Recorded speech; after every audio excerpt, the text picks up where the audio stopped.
네, 특별한 초대 예배 오신 여러분을 진심으로 환영합니다. 잘 오셨다고 서로에게 한번 환영의 박수 하겠습니다. 잘 오셨습니다.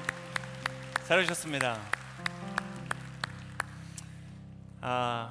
저는 정말 여러분들이 성공적인 인생을 사셨으면 좋겠습니다. 여러분 모두 성공적인 인생을 사십시오. 한 젊은 친구가 이렇게 막 게으르게 살다가 어느 날 마음을 먹었답니다. 나도 이제 열심히 살아보겠다. 이제 성취하는 멋진 성공하는 인생을 살아가겠다. 그리고 이제 다짐을 하고요, 이제 운동부터 시작했다. 그래서 알아보니까 제일 좋은 게 등산이래요. 높은 산에 가서 정복을 하면 그렇게 그게 성취감을 준다는 거예요. 그래서 산을 오르기로 결심을 하고 열심히 가장 높은 산을 설정해서 열심히 올랐답니다. 막 가는데 너무 안 하다 가니까 얼마나 힘들어요. 가다가 힘들어요. 좀 숨을 고르고 가자. 그래도 나는 반드시 이 산을 정복할 거야. 잠깐 이렇게 앉아서 쉬고 있었답니다. 근데 위에서 이제 한 무리의 이 등산에 이 아주 최적화되신 어르신들이 막 이제 산을 정복하고 내려오시면서 이 젊은 친구 앉아 있으니까 격려하고 싶으셨던 거가 봐요. 그래서 말을 걸으셨대요. 이봐 젊은이, 힘을 내게. 이제 거의 다 내려왔어. 반응이 상당히 느리시네요. 네. 여러분, 우리가 가는 길이 때때로는 힘들고 좀 멀게 느껴진다고 할지라도 여러분의 삶에 반드시 좋은 일이 있으실 것입니다. 자, 그걸 어떻게 할 수 있냐면 여러분이 일요일 날 집에서 편하게 그냥 하고 쉬면서 아무것도 안 하고 그렇게 즐길 수 있는 시간임에도 불구하고 이 자리에 여러분의 마음을 가지고 나오셨다는 것은 여러분의 마음속에 삶의 의욕이 있고 또 여러분의 인생 가운데 이루고자 하는 목적이 있기 때문인 줄 압니다. 여러분, 그 모든 아름다운 성취들이 이루어지시기를 축복합니다. 여러분, 정말 여러분 성공했으면 좋겠습니다. 성공이라는 것은요, 너무 좋은 거예요. 저도 마찬가지입니다. 저도 성공적인 삶을 살고 싶어요. 저는 성공한 아빠가 되고 싶습니다.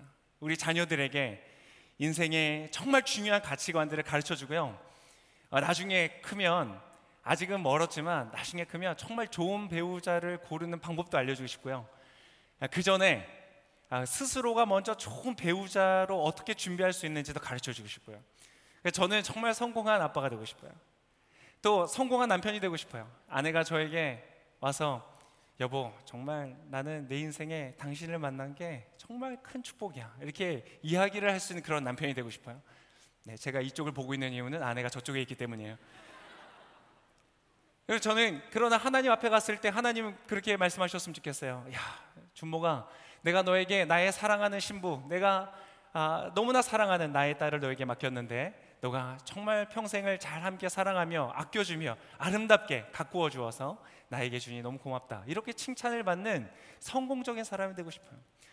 여러분, 그러한 성공하는 사람이 되시기를 바랍니다.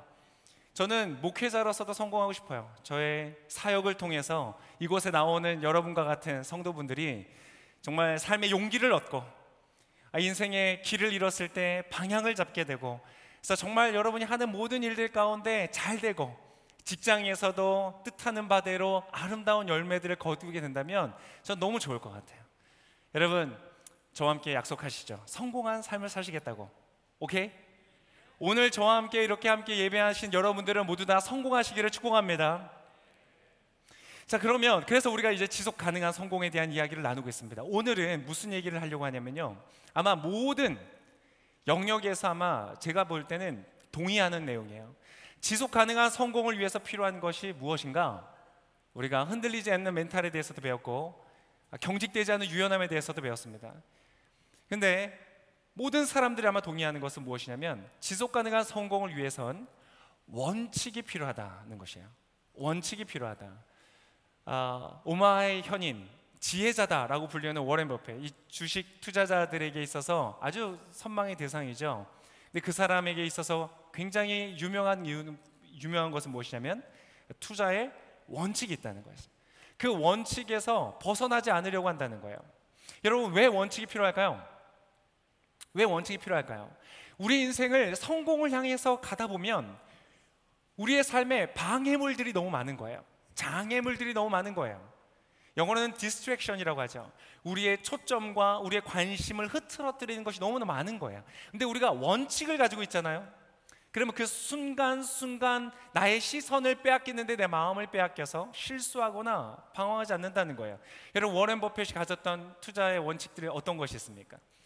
잘 이해하지 못하는 사업에는 투자하지 마라. 그리고 절대 빚을 내어서 투자하지 마라. 여러분, 이러한 원칙들만 우리가 알고 그것을 따라갔다면 지금 대한민국에 상당 많은 사람들이 아마 지금 겪고 있는 고통을 아마 겪지 않았을지 모르겠습니다. 원칙이 있다는 것은 굉장히 좋은 것이에요. 제가 예전에 꽤 오래전이죠. 아마 다 들어보셨을 것 같은데 성공하는 사람들이 7가지 습관이라는 책이 있었어요. 읽어보셨어요? 저도 읽으면서 굉장히 도움이 많이 됐던 것이 기억나는데, 그 중에 하나는 뭐냐면 소중한 것을 먼저 하라. 내가 뭔가 일을 할 때 시급성을 따져서 급한 것부터 먼저 하다 보면 자꾸 급하지만 중요하지 않은 것들에 나의 시간들, 소중한 시간들을 빼앗긴다는 거예요. 예를 들면 나의 자녀와 대화하는 것, 당장 내 눈앞에 펼쳐져 있는 그러한 일들 때문에 그 소중한 시간들을 놓치게 되는 것은 옳지 않다. 그것은 성공하는 삶이 아니다. 이러한 것을 배웠던 것이 굉장히 기억에 남습니다. 그러한 원칙을 따라서 살아가는 삶, 그 삶이 지속 가능한 성공을 준다는 것이죠. 한 장로님의 간증을 제가 들었습니다. 저희 온누리교회 장로님, 너무 자랑스럽게 그분이 이제 방탕한 생활을 좀 하시다가 잘 나가고, 세상적으로 잘 나가고 방탕하시다가 나중에 이제 예수님 믿고 돌아오셨어요. 금융업 쪽으로 이제 종사하셨는데 그분이 아주 큰 증권회사를 이제 경영을 하신 거예요. 하나님의 인도하신 가운데. 근데 그때에 아주 꽤 시간이 지난 이야기인데, 그때 인사이트 펀드라는 것이 굉장히 인기를 끌었었던 때가 있었대요. 그때 뭐 너무너무 열풍이어서 이 상품을 팔지 않는 그 증권회사가 없을 정도로, 그리고 심지어는 이 현금을 바리바리 싸들고 와서 이 상품을 만들어서 우리에게 팔아달라, 고객들이 와서 요청을 할 정도로 막 그랬다는 거예요. 고민을 했는데 그분이 가진, 그 기업이 가지고 있었던 원칙이 있었대요. 뭐냐면 세상에서 가장 성공한 사람이 되자, 성공한 기업이 되자가 아니었고, 세상에서 가장 존경받는 기업이 되자, 이것이 원칙이었대요. 그래서 이제 회의를 했는데 많은 이 직원들이 얘기를 했답니다. 그거 우리도 팔아야 됩니다. 당장 그때 만들기만 하면 200억이라는, 상당히 옛날인데 200억이라는 수익을 올릴 수 있는 그런 거였대요. 근데 이제 그때 이것을 연구하고 한 다음에 사람들에게 물어봤대요. 우리의 원칙이 세상에 존경받는 기업이 되는 것인데, 그럼 이렇게 질문해보자. 이 상품을 당신의 시골에 계시는 부모님, 할아버지, 할머니들에게 팔 수 있는 상품이냐, 권할 수 있는 상품이냐 라고 질문을 했더니 그렇게 팔자고 했던 많은 직원들이 침묵을 지키더래요. 그렇게까지는 자신이 없었던 거예요. 그래서 그 상품을 팔지 않기로 했대요. 그런데 2-3년 정도의 시간이 지난 다음에 크게 문제가 됐던 거죠. 이 펀드가 그렇게 안정적이지 않았다는 거예요. 그래서 수익이 반토막이 나고요, 줄 소송이 이어져서 그 소송을 해결하려고 회사들이 200억이 더 넘는 돈들을 써야만 하는, 심지어 많은 증권회사들은 영업정지를 당하고, 그때 그것을 팔지 않았던 증권회사는 딱 2군데였대요. 그 장로님 운영하시는 것 포함해서. 그래서 오히려 모든 증권회사가 어려움을 가질 때 그 회사가 더 아주 잘 나가게 되는 그런 계기가 됐다는 간증을 들은 적이 있어요. 여러분, 이렇게 어떠한 원칙을 갖는다는 것은요, 우리가 쉽게 속아 넘어가거나 쉽게 실수할 수 있는 어떠한 것들로부터 우리를 보호해준다. 여러분, 질문해 볼게요. 여러분의 인생에는 어떠한 원칙이 있습니까? 타협하지 않는, 이거 당장 너무 달콤해 보이고 너무 좋아 보이고 이거 안 하면 안 될 것 같은데도 불구하고 타협하지 않는 원칙이 어딘겠습니까? 투자를 할 때, 내 인생에 어떤 계획을 가질 때, 자녀를 양육할 때, 여러분의 인생에 어떠한 원칙이 있습니까? 여러분, 만약에 워렌 버핏과 같은 투자자가 되기를 원한다면 그가 갖고 있는 투자의 원칙을 갖는 것이 필요하겠죠. 여러분, 여러분의 인생에 아주 좋은 삶의 원칙을 가지실 수 있기를 축복합니다. 이게 별로 시큰둥하시네요. 여러분, 아름다운 좋은 원칙을 가지시기를 축복합니다. 그래서 오늘은 여러분에게 그 이야기를 좀 나누려고 합니다. 오늘은 성경 안에서 다니엘이라는 사람이 가지고 있었던 원칙에 대해서 여러분과 좀 나누려고 합니다. 여러분, 다니엘은요 굉장히 성공한 사람이었어요. 여러분, 성경에는요 굉장히 성공한 사람들의 이야기로 가득 차 있습니다. 다니엘은 소수민족이었고 망해버린 국가, 유대, 이스라엘, 지구상에서 사라져버린 국가의 소수민족이었고 포로로 끌려간 사람이었습니다. 10대 때 포로로 끌려가서 완전히 보잘것없는 사람이었죠. 촌뜨기라 그러죠. 완전히 그러한 시골 저 변방에 있다가 바벨론이라는 거대한 제국, 모든 정보와 모든 지식과 모든 기술이 집합되어 있는 그 바벨론 제국으로 가게 됩니다. 근데 여러분, 거기에서 어마어마한 성공을 거둬요. 그 바벨론 제국의 전체의 최고위 공직에 오르는 그런 성공을 거두게 됩니다. 그것뿐만 아니라 바벨론 제국에서 그 느부갓네살 왕의 총애를 받다가 이 바벨론 제국이 무너지고 그 다음 등장한 페르시아 이 제국 안에서도 다리오 왕의 이 총애를 받는, 이 제국이 바뀌었는데도 그의 영향력을 잃지 않았던 굉장한 성공을 거뒀던 사람이에요. 만나보기 어려운 그러한 사람일 것입니다. 여러분들, 그 사람에게는 그러한 원칙이 있었다는 거예요. 그럼 어떤 원칙이 있었을까? 오늘 본문을 통해서 한번 보려고 합니다. 다니엘 9장 1절부터 우리 10절까지의 말씀을 함께 볼 텐데요, 자막을 보면서 같이 한번 보면 좋을 것 같습니다. 제가 한번 읽겠습니다. 다리오는 자기가 생각한 대로 온 나라에 120명의 지방 장관을 세워 그 나라를 다스리게 했습니다. 또 그들 위에 3명의 총리를 세웠는데 그 가운데 한 사람이 다니엘이었습니다. 여러분, 3명의 최고위 다스리는 사람들 중에서 한 사람이 다니엘이었다는 것이에요. 이렇게 한 것은 지방 장관들이 총리에게 보고하도록 해 왕에게 피해가 생기지 않게 하기 위해서였습니다. 다니엘은 생각이 앞서서 다른 총리들과 지방 장관들보다 훨씬 뛰어났습니다. 여러분, 다니엘은 대단한 사람이었어요. 그래서 왕은 다니엘이 온 나라를 다스리도록 맡길 생각이었습니다. 여러분, 제국 최고의 자리, 2인자의 자리로 올라가는 거예요. 그렇다면 여러분, 견제가 없었을까요? 견제가 있었어요. 4절, 그러자 총리들과 지방 장관들은 나라 일에 있어서 다니엘의 잘못을 찾아 고발하려고 애썼습니다. 그러나 그들은 다니엘에게서 어떤 실수나 잘못을 찾아낼 수 없었습니다. 다니엘은 충성스러워서 아무런 실수나 아무런 잘못도 없었기 때문입니다. 그래서 그들이 서로 말했습니다.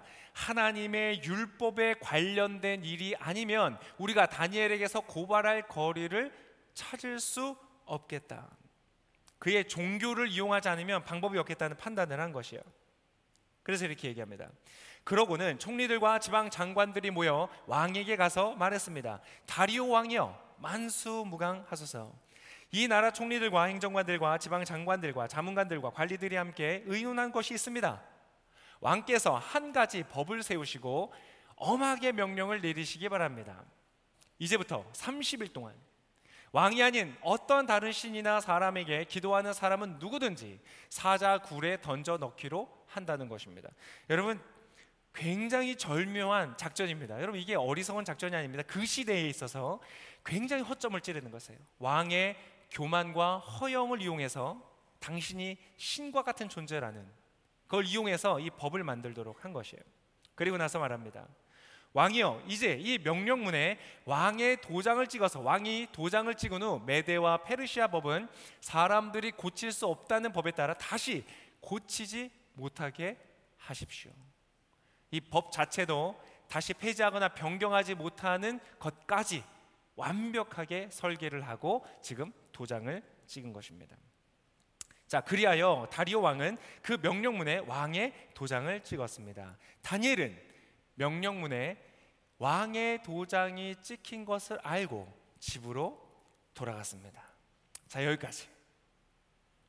자, 이제 전반적인 어떠한 상황이 있었는지 알겠죠? 다니엘이, 왜냐하면 다니엘에게 원칙이 있었는데요, 하루에 3번 하나님께 기도하는 원칙을 가지고 있었어요.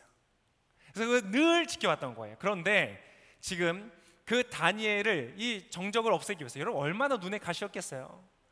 페르시아 왕을 도와서 이 바벨론을 무너뜨리는데 1등 공신들일 거예요. 여기까지 왕을 도와서 왔어요. 그런데 아니, 이거는 그 전에 바벨론을 섬기던 신하인데 자기들보다 더 높은 자리로 인정을 받는 거예요. 얼마나 꼴보기 싫었을까. 그러니까 죽이려고 한 거예요. 그래서 이러한 법을 만들었던 것입니다. 자, 그러면 이제 다 상황들이 이해가 되셨죠? 그러면 자, 다니엘은 어떻게 했을까? 퀴즈입니다. 여러분, 다니엘은 적어도 이렇게 질문해 볼게요. 다니엘은 어떻게 해야 될까요? 다니엘 어떻게 해야 될까요? 기도를 하면 죽는데요. 법으로 완전히 정해졌어요. 이건 바꿀 수가 없어요. 어떻게 해야 될까요? 자, 질문을 바꿔서 해볼게요. 여러분, 자 보세요. 여러분, 종교가 사람의 인생을 위해 있어요? 사람의 인생이 종교를 위해서 있어요? 어려우세요?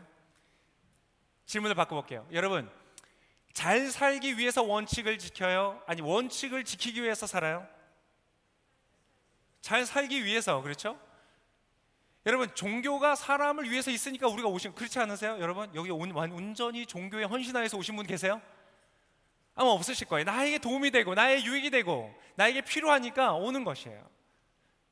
다니엘이 그러니까 기도했겠죠. 여러분, 이 기도는요, 그가 지금까지 이렇게 놀라운 성공을 거두는 데 있어서 굉장히 중요한 역할을 해왔을 거란 말이에요.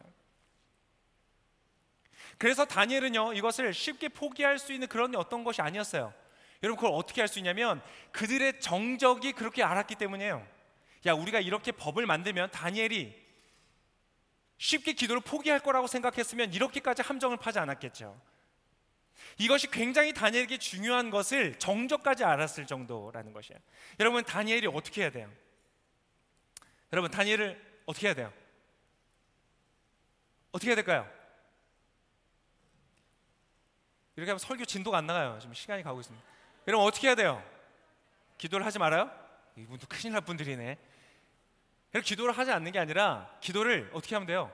조용히 하면 되죠. 기도는 뭐 마음속으로 하면 되는 거 아니에요? 마음속으로 조용히. 근데 여러분, 다니엘은 어떻게 했는가? 여러분, 그거 좀 조용히 잠시 좀 이렇게 하면 되지 않겠어요? 30일, 그것도 여러분 날짜 제한이 있어요. 30일만 참으면 돼. 30일만. 하나님, 30일만 좀 참아주세요. 지금 상황 아시잖아요, 주님. 할 수 있잖아요. 근데 여러분, 다니엘이 어떻게 했는가? 여러분, 성경은 늘 상식을 좀 벗어납니다. 10절 다시 한번 볼게요. 10절 이렇게 됐습니다. 다니엘은 명령문에 왕의 도장이 찍힌 것을 알고 모르고 간 게 아니에요. 알고 집으로 돌아갔습니다. 그리고 그날도 이전에 하던 대로 수십 년간 바벨론을 섬기면서 그가 높은 지위에 올라오면서 한 번도 쉬지 않았던 어떠한 바쁜 공부가 있고 심지어는 어쩌면 왕이 부르는 시간이었을지 몰라요. 그 시간도 타협하지 않고 늘 지켜왔던 그 하던 대로 창문을 열어둔 다락방에서 예루살렘을 향해 하루 3번씩 무릎을 꿇고 하나님께 기도드리며 감사를 올렸습니다. 사람들이 몰려와서 11절입니다. 사람들이 몰려와서 다니엘이 자기 하나님께 도움을 구하며 기도하는 것을 보았습니다. 여러분, 지금 방금 읽었던 이 말씀이 이해가 되세요? 이해가 되신다고 고개를 끄덕이신 분들은 정말 신앙이 좋으신 분이세요. 저를 위해서 기도해 주세요. 저는 이해가 안 돼요. 특히 읽었던 10절, 여러분 이해가 안 돼요. 왕의 명령문에 도장이 찍힌 것을 알면서, 이것은 변개될 수 없다는 것을 알면서 내가 기도를 하면 어떻게 돼요? 나의 커리어가 끝나요. 더 이상 그 자리를 지킬 수 없어요. 내가 평생 동안 만들어온 모든 것을 잃어버려야 돼요. 나의 지위도, 나의 재산도, 나의 심지어는 가족들도 지킬 수 없는 상황이었을 거예요. 그 모든 것을 알면서 그는 기도를 했는데요, 여러분 10절은 정말 이해가 안 되는 거예요. 창문을 열어두고, 아니 30일만 창문 닫으면 뭐 어떻게 됩니까?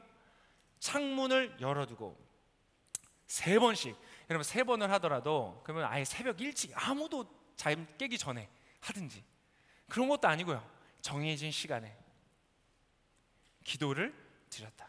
근데 여러분, 저는 이 10절 중에서 가장 이해가 안 되는 부분은 뭔지 아세요? 기도를 하는데 10절 다시 한번 보여주실 수 있나요? 10절 뒷부분, 하루 3번씩 무릎을 꿇고 하나님께 기도를 드리며, 그 다음에 제가 정말 이해가 안 되는 건 뭐냐면 뭐예요? 감사를 올렸다는 거예요. 기도의 내용이 감사였다는 거예요. 아니, 창문 열고 3번 기도하면 사람들이 몰려와서 보는 걸 알았다면 저라면 이렇게 기도했을 거예요. 주님, 지금 이 상황 아시죠? 보이시나요? 제가 지금 목숨 걸고 이렇게 기도하겠습니다. 큰일 났습니다, 주님. 저 이제 죽게 됐습니다. 주님, 이거 책임지셔야 됩니다. 하나님께 아마 따지고 요구하고 간구하고 그랬을 거예요. 그런데 다니엘은 뭘 했다고요? 그 상황 속에서 감사하는 기도를 했대요. 도대체 10절과 11절은요, 앞에 그 1절부터 9절까지는 다 이해가 돼요. 충분히 있을 수 있는 일이고 그 적들의 마음도 이해가 되고 모든 상황들이 다 이해가 됐어요. 근데 여러분, 10절과 11절은요 도무지 이해가 안 되는 거예요. 여러분, 이것을 통해서 우리가 볼 수 있는 것은 무엇이냐?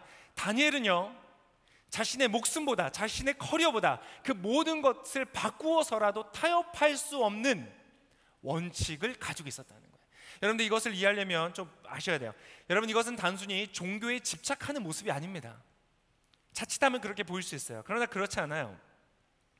여러분, 인생에는요 결정적인 순간이 옵니다. 때때로 옵니다. 내가 가지고 있는 모든 것, 내가 쌓아올린 모든 것을 걸게 되는 이러한 상황이 올 수 있다는 것. 충분히 많은 사람들이 그것을 경험하고 있고 경험했어요. 우리 인생에는요, 내가 원하지 않지만, 여러분, 다니엘이 원했겠어요? 아니, 그 순간이 오는 거예요. 그런데 그 순간에 나를 지키는 것은요, 그냥 고작 작은 몇 가지 원칙이 아니에요. 9시, 아침 9시까지는 출근해야지, 저녁 식사는 단백질로 해야지, 이런 원칙. 여러분, 이런 것으로는 지킬 수 없는, 나의 목숨을 주어서라도 지켜야만 하는 어떤 그 원칙이 나에게 필요하다는 거예요. 예를 들면, 저는 이게 예를 생각해 보니까 이순신 장군이 좀 생각났어요. 이순신 장군. 여러분, 이 사람의 인생에 디스트랙션이 얼마나 많았습니까? 장애물들이 너무 많았어요. 조정의 임금은 한심하죠. 어리석어요. 주변에 있는 신하들은 다 질투가 많고 그 위기 속에서도 자기 신들의 사리 사욕만을 챙기고 음모 속에서 결국은 이순신 장군이 백의종군하잖아요. 관직을 박탈당하고 그러다가 겨우겨우 이제 다시 군대로 돌아왔더니 보니까 이 군대가 완전히 엉망진창인 것이죠. 아무것도 할 수 없어요. 완전히 수적인 열세 속에 있었던 거예요. 여러분, 그런데 그러한 무수히 많은 디스트럭션 속에서 어떻게 이 사람은 불멸의 사람이 되었는가? 어떻게 됐어요? 여러분, 이 이순신을 연구한 사람들이 보니까 이순신 장군은요 원칙주의자였다는 거예요. 원칙을 포기하지 않았대요. 전투를 할 때요 병법의 원칙을 하나도, 그것은 반드시 지키고 그 병법대로 싸웠다는 거예요. 여러분, 그가 이겼었던 것은 한순간의 어떤 기지나 한순간의 어떤 그런 운에 따랐던 승리가 아니었다는 거예요. 철저한 준비를 통하여서 원칙을 지키면서 준비한 전쟁이기 때문에 그가 수적인 열세였음에도 불구하고 이겼다는 거예요. 저는 제일 마음에 들었던 이 원칙이 뭐냐면 필사즉생. 필생즉사. 너무 멋있지 않아요?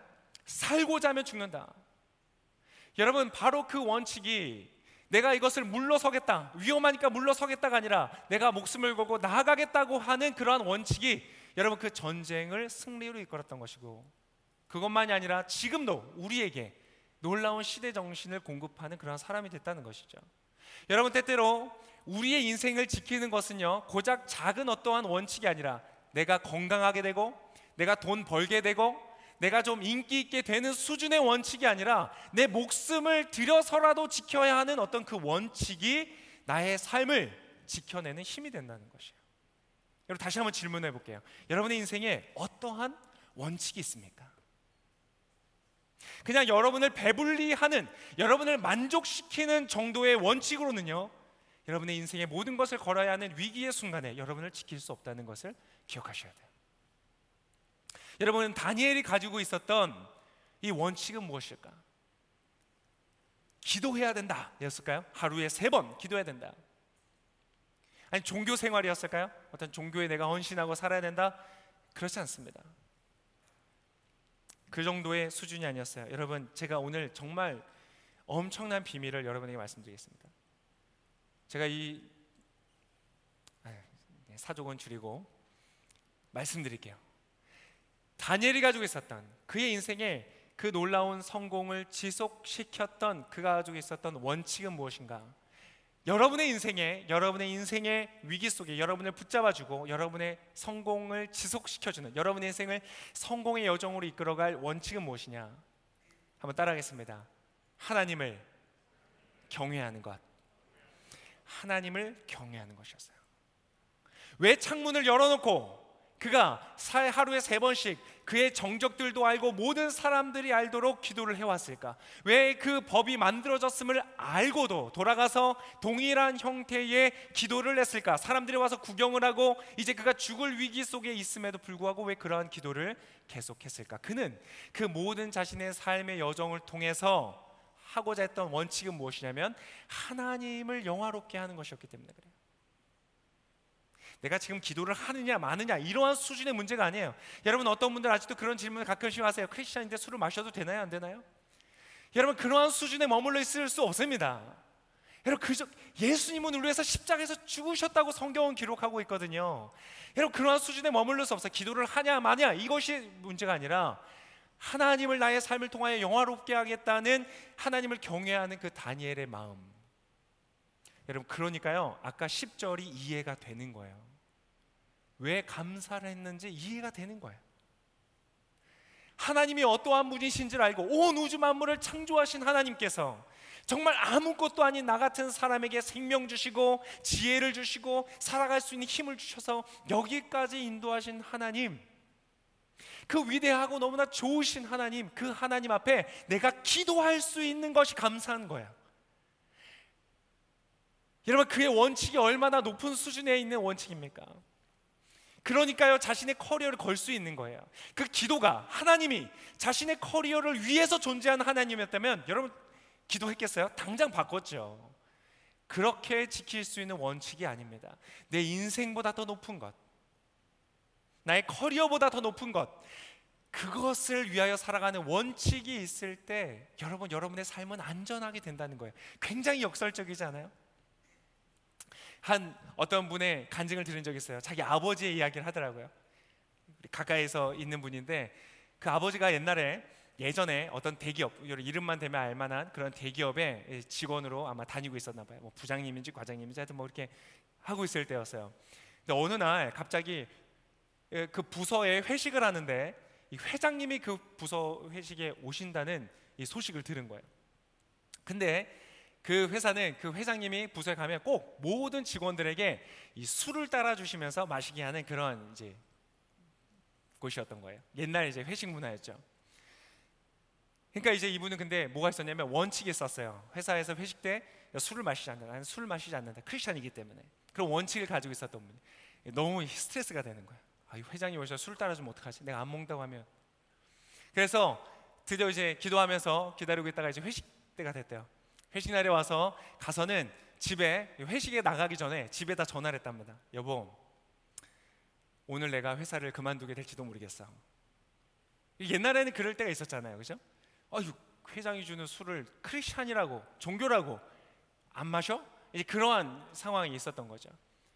근데 그렇게 전화를 하고 결단을 하고 가서 술을 안 마신 거예요. 회장님이 이렇게 술을 다 따라줬는데 마시지 않고 그대로 둔 거예요. 왜 술을 안 마시나? 회장님이 물어보셨대요. 제가 크리스찬이어서 교회를 다녀서 제가 술 마시지 않습니다. 그렇게 회식이 끝났대요. 그리고는 이제 생각했대요. 나 이제 끝났구나. 이제 내일부터 나오지 말라 그랬겠구나. 근데 아무 연락이 없더래요. 그 다음날 출근을 했어요. 그 다음날 또 출근을 했어요. 그 다음날 출근. 이상하게 아무 연락이 없는 거예요. 그래서 이제 뭐 그냥 지나갔나 그랬는데 한 일주일인가 한 달인가 있다가 전화가 왔답니다. 전화를 딱 받았대요. 비서실이래요. 회장님 비서실인데 당신을 보고 싶어 한다. 이제 드디어 올게 왔구나. 난 잘렸구나. 이렇게 생각을 하고 가서 만났답니다. 딱 만났는데 그 회장님이 그렇게 얘기하는 거예요. 내가 회사에 미래 산업으로 굉장히 중요한 프로젝트를 진행하고 있다. 근데 이것을 정말 믿고 맡길 만한 사람을 찾고 있다. 그런데 찾고 보니까 예전에 내가 주는 술을 마시지 않고 거절했던 당신이 생각이 났다. 당신이 그 일을 맡아줄 수 있겠느냐. 이래서 그 아주 가장 중요한 사업에 대해서 프로젝트를 맡게 됐다는. 여러분 놀랍지 않습니까?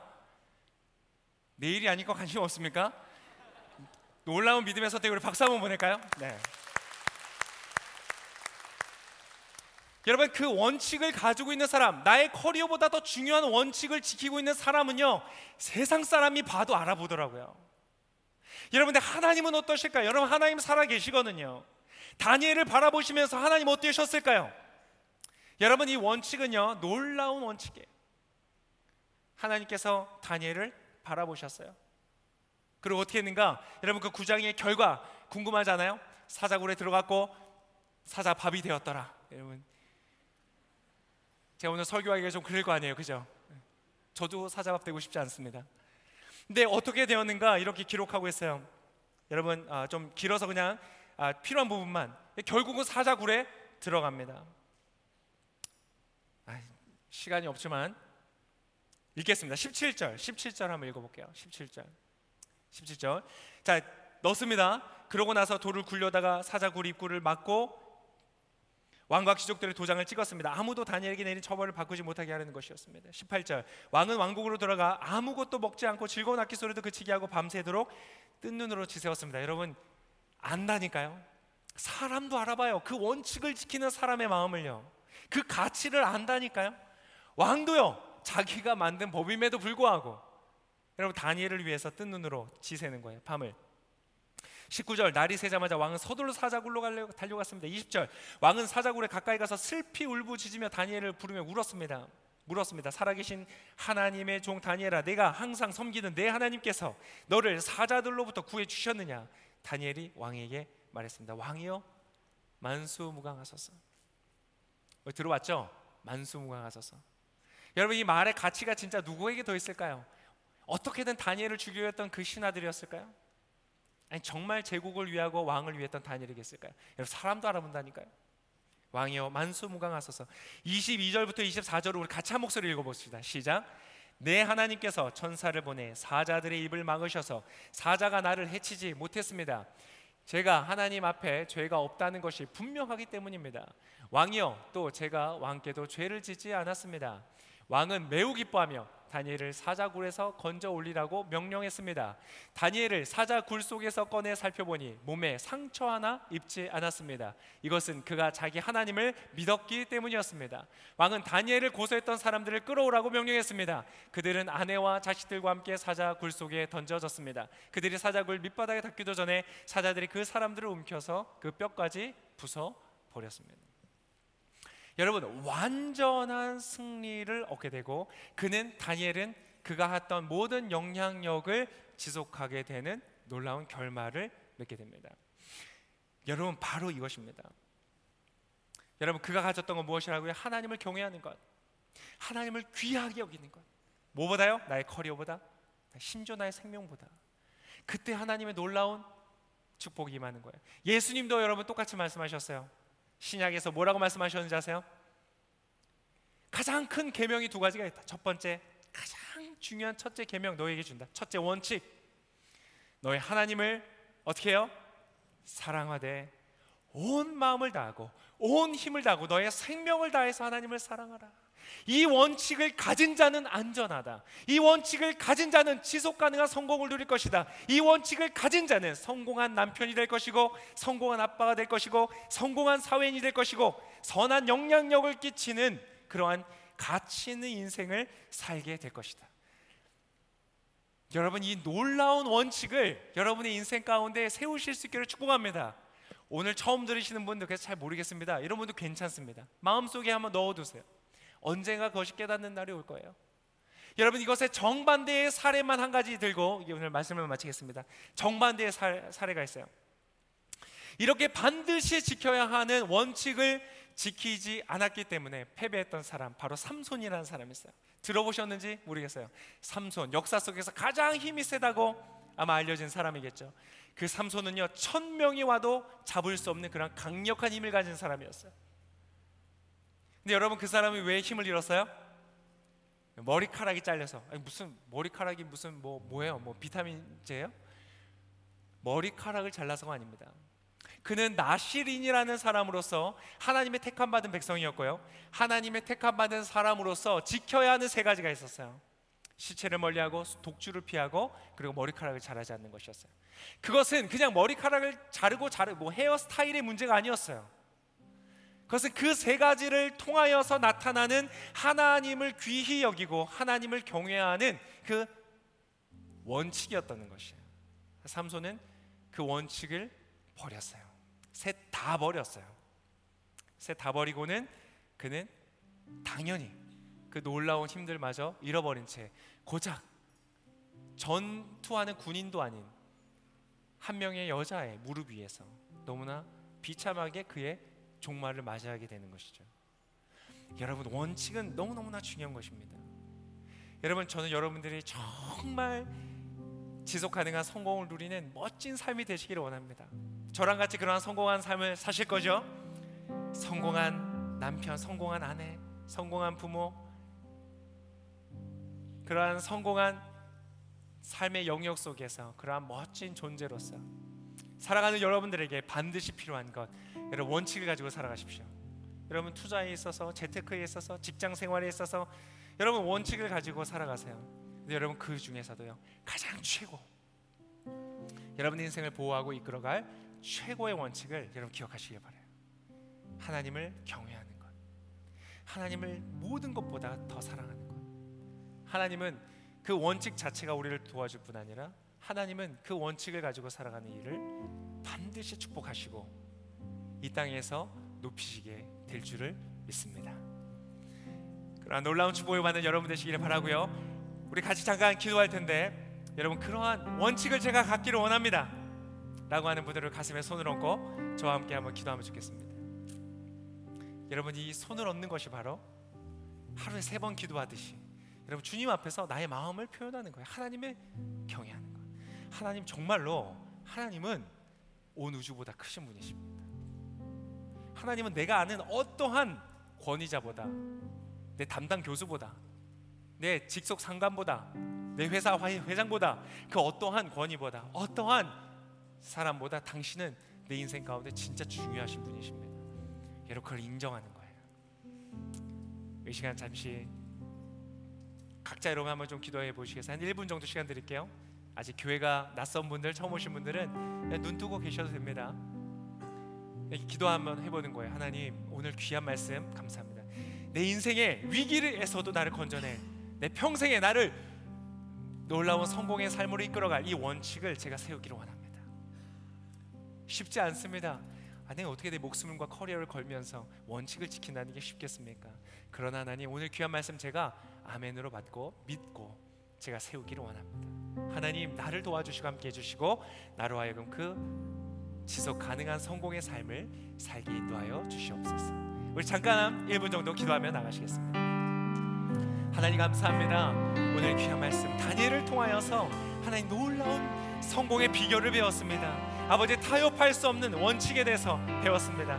그리고 아버지, 그 원칙 중에서도 그 어떤 것보다 가장 귀한, 가장 높은 최고의 원칙을 제가 오늘 배웠습니다. 이것이 나의 것이 되기를 원합니다. 하나님, 지금 이 자리에서 가슴에 손을 얹고 기도하는 모든 분들, 영상으로 함께 기도하는 모든 분들, 아버지 원칙이 우리의 삶에, 나의 삶의 원칙이 되기를 원합니다. 그래서 아버지, 내가 타협하지 않고 하나님을 가장 귀히 여기면서 하나님 앞에 정말 하나님을 사랑하며 하나님 앞에 그 위기 속에서도 감사함으로 나아갔던 다니엘처럼 아버지, 그 원칙이 나의 삶이 되고 나의 습관이 되고 나의 존재가 되는 멋지고 아름다운 삶이 되어지도록 이곳에 있는 모든 분들을 하나님 축복하여 주시옵소서. 그 놀라운 하나님, 다니엘이 누렸던 그 아름다운 성공, 그 아름다운 승리, 그것을 누리는 우리 모두가 되도록 하나님 축복하여 주시옵소서. 주님을 의지합니다. 감사합니다. 하나님을 높여드립니다. 살아계신 주님, 오늘 귀한 말씀 감사합니다. 정말 하나님, 제가 그리고 이곳에 있는 한 사람 한 사람, 또 우리 영상으로 함께 하시는 분들 모두가 정말 모두가 한 명도 빠짐없이 인생의 아버지 위기를 극복하고 아버지 정말 성공하는 삶, 그 성공을 놓치지 않는 삶, 빼앗기지 않는 삶, 정말 멋지게 성공하여서 많은 이들에게 선한 영향력을 끼치는 그러한 삶이 되기를 원합니다. 그러한 삶으로 우리를 축복하여 주시옵소서. 그것을 위하여 오늘 귀한 것을 배웠습니다. 하나님, 이 원칙을 가지고 살아가는 우리가 되게 하여 주십시오. 그 순간순간 작은 이익에 따라서, 작은 유혹에 따라서 우리가 아버지 이리 흔들리고 저리 흔들리는 그러한 삶이 아니라 우리 인생을 붙잡아주는 그 원칙을 지키면서 멋있게 아버지 그렇게 왕의 걸음걸이처럼 근사한 인생을 살아가는 이곳에 있는 모든 귀한 하나님의 사람들 되도록 축복하여 주시옵소서. 그렇게 행하여 주실 주님께 감사드리고 지속 가능한 성공의 삶을 약속하여 주시는 우리 하나님께 감사 찬송 드리며 이 모든 말씀 귀하신 예수님의 이름으로 기도합니다. 아멘. 우리 하나님께 감사와 영광의 박수 올려드리겠습니다.